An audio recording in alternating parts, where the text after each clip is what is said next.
कोल India के chairman Pramod Agarwal ने कहा है कि देश हित में कोयला उत्पादन को बढ़ाना बेहद ही जरूरी है। गैर जरूरी कोयले का आयात रोकना देश हित में बेहद जरूरी दिखाई देता है। पूरे कोल इंडिया के उत्पादन को 1 बिलियन तक ले जाने की जरूरत बताई है। उन्होंने दावा किया है कि मैथन को कोल इंडिया अब पर्याप्त मात्रा में कोयला दे रही है, जिसके कारण उसने विदेशों से कोयला मंगाना बंद कर दिया है।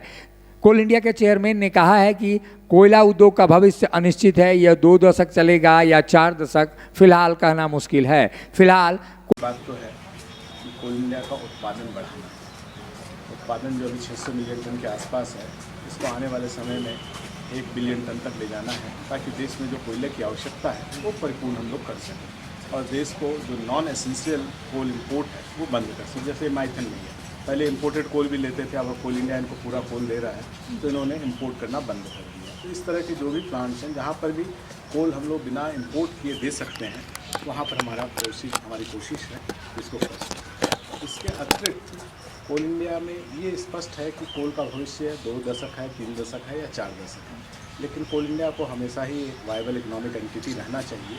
इसके लिए आवश्यक है कि हम लोग कुछ अन्य क्षेत्रों में कोशिश करें काम करने की, और इसके लिए सोलर ऊर्जा एक अन्य क्षेत्र है जिसमें कोल इंडिया ने 100 मेगावाट का कार्य लिया है, और इस पर हम लोग कोशिश करेंगे और अधिक 100 मेगावाट में ज़्यादा इन्वेस्टमेंट 400-450 करोड़ का इन्वेस्टमेंट है। कोल बेड मीथेन के लिए पहली बार हम लोगों ने झरिया का एक माइंस दिया है, जिसमें मीथेन के अगर टैप मत कीजिए तो निकल जाता है, और निकलता है तो वायुमंडल को बहुत ज़्यादा नुकसान करता है। कार्बन के कारण जितना नुकसान होता है उससे लगभग 15 या 20 गुना ज़्यादा नुकसान मीथेन का होता है।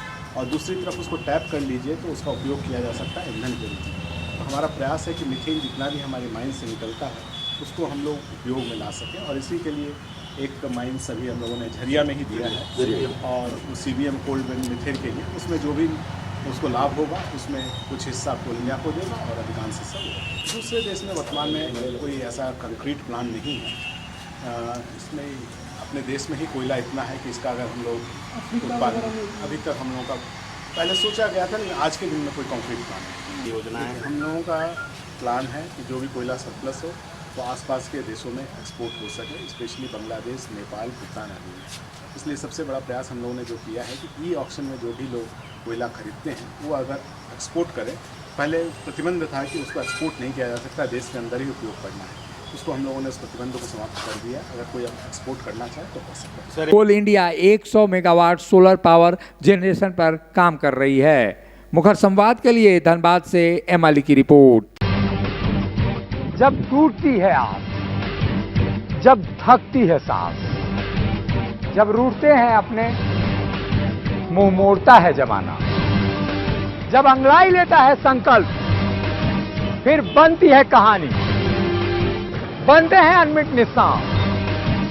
देखिए मेरे साथ संघर्ष की दास्तान।